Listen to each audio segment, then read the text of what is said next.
पाकिस्तान का डायलेमा ये है कि इधर जो भी पॉपुलर लीडर्स गुजरे हैं, इन्होंने किसी को भी तस्लीम नहीं किया, किसी को भी तस्लीम नहीं किया। और मुझे तो अफसोस होता है कि जो पार्टियां अपने आप को जमहूरियत का चैंपियन समझती है, बदकिस्मती से उनका किरदार देखो। अभी ये 19 कॉन्स्टिट्यूशनल अमेंडमेंट जो आ रही है कि the army under its present leadership even puts General Zia's dictatorial regime and cruelty in shade. आज जो हो रहा है madam, even war have limits, जंगों के भी कोई हदूद होते हैं। डोमेस्टिक लॉ हो या इंटरनेशनल लॉ हो, आप उठाए या इवन इस्लामिक लॉ उठाए, उसमें तो कहते हैं कि आपने औरतों पे हाथ नहीं उठाना, आपने बच्चों पे हाथ नहीं उठाना, आपने बूढ़ों पे हाथ नहीं उठाना। लेकिन इस मुल्क में जो जुल्म का बाजार 9 मई के बाद गर्म है, क्या हम बजा तौर पर अपना तकाबल गजा के मुसलमानों के साथ नहीं कर सकते? The only difference madam is कि वह पढ़ाई कर रहे हैं और इधर हमारे अपने साथ यही कर रहे हैं। मैडम स्पीकर, पाकिस्तान तहरीक इंसाफ क्या चाहती है? पाकिस्तान तहरीक इंसाफ, हकीकी मानों में पाकिस्तान तहरीक इंसाफ में वो लोग शामिल है जो हकीकत में इस मुल्क से मोहब्बत करते हैं। हम इमरान खान को एक मसीहा समझते हैं क्योंकि उसने अपने अमल से और अपनी 50 साल पब्लिक लाइफ से ये साबित किया है कि वो वाकई तौर पर इस मुल्क के लिए एक दर्द रखने वाला शख्स है। हम तो पाकिस्तान से एशियन टाइगर बनाना चाहते हैं। हम तो एगलिटेरियन सोसाइटी बनाना चाहते हैं where you uphold the principle of justice for all. ये ना हो कि मरियम बीबी के लिए एक कानून हो और सरदार अली अमीन खान के लिए दूसरा। मैडम आप उठाए, आप चेक करें, आजकल सब कुछ सोशल मीडिया पे मौजूद है। बिस्मिल्लाहिर्रहमानिर्रहीम। शुक्रिया मैडम स्पीकर। मैडम स्पीकर, ये 9 और 10 सितंबर को जो हुआ, अब तक उस पर काफ़ी बात हो चुकी है। मैं कोशिश करूंगा कि बात को मुख्तसर रखूं, लेकिन मैडम स्पीकर 10 सितंबर को जो भी हुआ, यकीनन वो इस मुल्क की तारीख़ में 10 सितंबर के दिन को एक तारीख दिन के तौर पर याद रखा जाएगा। मैडम स्पीकर, कोई भी मुल्क या इवन कोई भी घर एक कानून और कायदे के बगैर नहीं चल सकता। मुमालिक दस्तूर पे, कॉन्स्टिट्यूशंस पे चलते हैं और कॉन्स्टिट्यूशन में हर इदारे के किरदार का तयन होता है कि इस इदारे ने क्या काम करना है। इसके अलावा शहरियों के जो बुनियादी हकूक होते हैं, मसलन freedom of movement, freedom of expression, right to live, right to vote, ये सब हमारे वो हकूक है जो दस्तूर ने हमें दिए हुए होते हैं। लेकिन घर के बड़े अगर इन बुनियादी हकूक को सेटअप करने पे तुल जाए तो सवाल मैडम ये पैदा होता है कि ये घर कैसे चलेगा। मैडम स्पीकर, इज्तिमाई शऊर, कलेक्टिव विजडम एक चीज होती है। कौम 25 करोड़ की ये कौम अपने कलेक्टिव विजडम के जरिए ये फैसला करती है कि हमने कौन सी पार्टी को इक़्तिदार में लाना है या किस शख्स को वज़ारत उज़्मा की कुर्सी पे बिठाना है। और कौम, ये पार्लियामेंट जो है ये कौम की इज्तिमाई शऊर की अलामत है। लेकिन आप अगर कौम के उस फैसले को रद्दी की टोकरी में डालते हो और चंद ताले आज़मा डफर्स बैठ के FA पास डफर्स पर बैठ के कौम के इज्तिमाई शऊर को रद्द करते हो तो सवाल ये बनता है कि मुल्क कैसे चलेगा। मैडम स्पीकर साहिबा,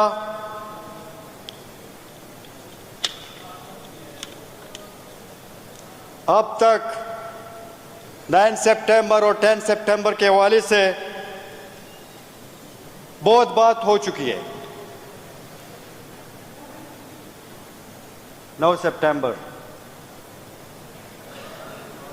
हम जब स्कूल में होते थे तो एक मजमून होता था कि स्पीक जेंटली, और उसमें ये लिखा हुआ होता था कि it's better to rule the hearts by love than fear. क्यों आप कौम को डराना चाहते हो? आपने ईस्ट पाकिस्तान से कुछ नहीं सीखा, आपने बलूचिस्तान से कुछ नहीं सीखा, और वही करतूतों पे लगे हुए हो। आउट ऑफ 77 इयर्स जो हिस्ट्री हमारी बनती है इस मुल्क की, मैडम आप देखें 32-33 साल आपने डायरेक्ट हुकूमत की, कॉन्स्टिट्यूशन को रद्दी की टोकरी में डाल दिया, जो कि वो बहुत मुश्किल से 25 साल के बाद तो बना था। तो डायरेक्ट हुकूमत, पहले मार्शल लॉ के 10 साल, फिर अगले मार्शल लॉ के 4-5 साल, फिर तीसरे मार्शल लॉ के 9-10 साल, और उसके बाद फिर चौथे मार्शल लॉ के 10-12 साल। तो 77 साल में तो आपने आधा जो टाइम है वो तो डायरेक्ट हुकूमत की, फिर बाकी के 35-40 साल किंग्स पार्टी वाला किरदार, किंग्स मेकर वाला किरदार आपका रहा। और आगे से जो फिर ब्लेम आता है तो वो वही सियासी लोगों पे। मैडम स्पीकर, बहुत अफसोस के साथ कहना पड़ता है कि the army under its present leadership even puts General Zia's dictatorial regime and cruelty in shade। आज जो हो रहा है madam, even war have limits, जंगों के भी कोई हदूद होते हैं। डोमेस्टिक लॉ हो या इंटरनेशनल लॉ हो, आप उठाए या इवन इस्लामिक लॉ उठाए,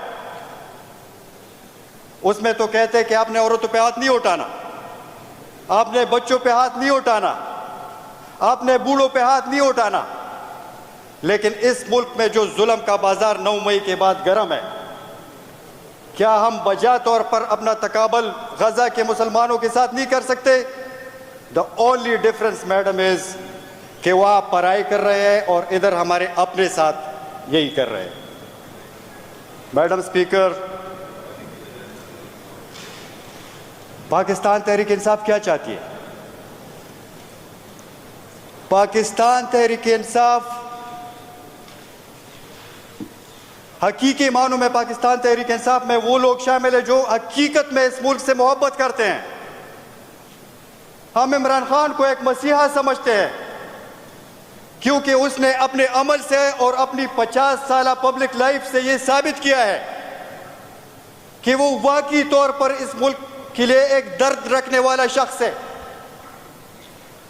हम तो पाकिस्तान से एशियन टाइगर बनाना चाहते हैं।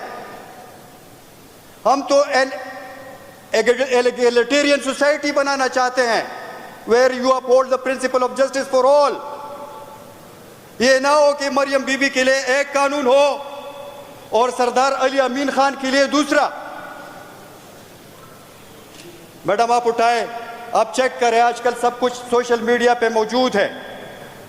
हमारे नेशनल असेंबली के सिटिंग स्पीकर या इवन डिफेंस मिनिस्टर या जनाब मोहम्मद नवाज शरीफ साहब, इन्होंने एस्टेब्लिशमेंट के बारे में क्या कुछ नहीं कहा। एक ने कहा अभिनंदन के मामले पर कि इसके टांगे कांप रही थी।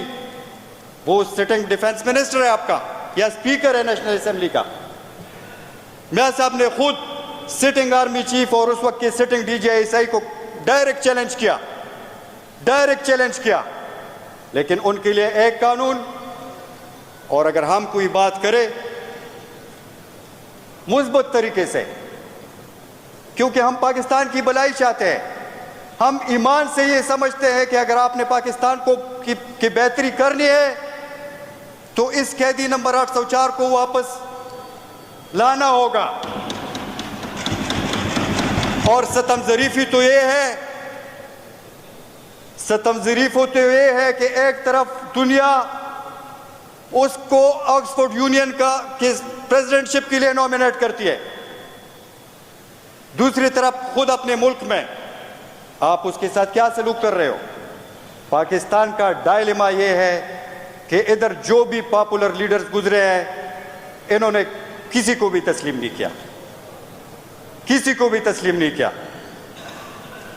और मुझे तो अफसोस होता है कि जो पार्टियां अपने आप को जमहूरियत का चैंपियन समझती है, बदकिस्मती से उनका किरदार देखो। अभी ये 19 कॉन्स्टिट्यूशनल अमेंडमेंट जो आ रही है, उनका किरदार जरा देखो, या इवन 10 सितंबर के हवाले से वो मम है या उल्टा उनको सपोर्ट कर रहे हैं। परसों एक कानूनी इजाजत के बावजूद कि जबकि हमें कानून और आईन इजाजत देता है कि जाओ जलसा करो, एक इलेक्टेड CM जो कि यहाँ के 5 करोड़ अवाम का नुमाइंदा है, उनके साथ आपका सलूक देखो। अगर मुल्क को सही मानों में चलाना है, अगर यहाँ इकोनॉमिक स्टेबिलिटी लानी है, तो इसमें कोई दूसरी राय नहीं है कि आपकी जो सियासी एक अमन ना हो, मुल्क में सब चीजें कॉन्स्टिट्यूशन के मुताबिक ना हो, तो आपकी इकोनॉमिक स्टेबिलिटी पॉलिटिकल स्टेबिलिटी के बगैर नहीं आ सकती। और अगर पॉलिटिकल स्टेबिलिटी आपने लानी है तो पाकिस्तान तहरीक इंसाफ को अपनी स्पेस देनी है, तब जाके आपकी इकोनॉमिक स्टेबिलिटी आएगी और ये मुल्क आगे चलेगा। आज मैडम सबसे ज्यादा जरूरत इस अमर की है कि तमाम सियासी जमातें, पाकिस्तान के तमाम पॉलिटिकल स्टेक होल्डर जो है, वो आए और बैठे कि इस मुल्क को किस तरह चलाना है। आया जो इन 75 साल में जो तौर तरीके रहे हैं, उस तरीके से इस मुल्क को चलना है कि कौम एक फैसला करे अपने वोट के जरिए से, और आप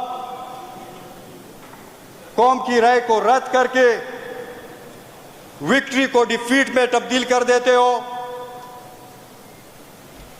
सुप्रीम कोर्ट में ऐसे जजेस को लाने की कोशिश करे गैर आईनी तरीकों से, और जब इसमें उनमें भी नाकामी हो तो फिर प्रेसिडेंशियल ऑर्डिनेंस के जरिए कि किरदार क्या होना चाहिए।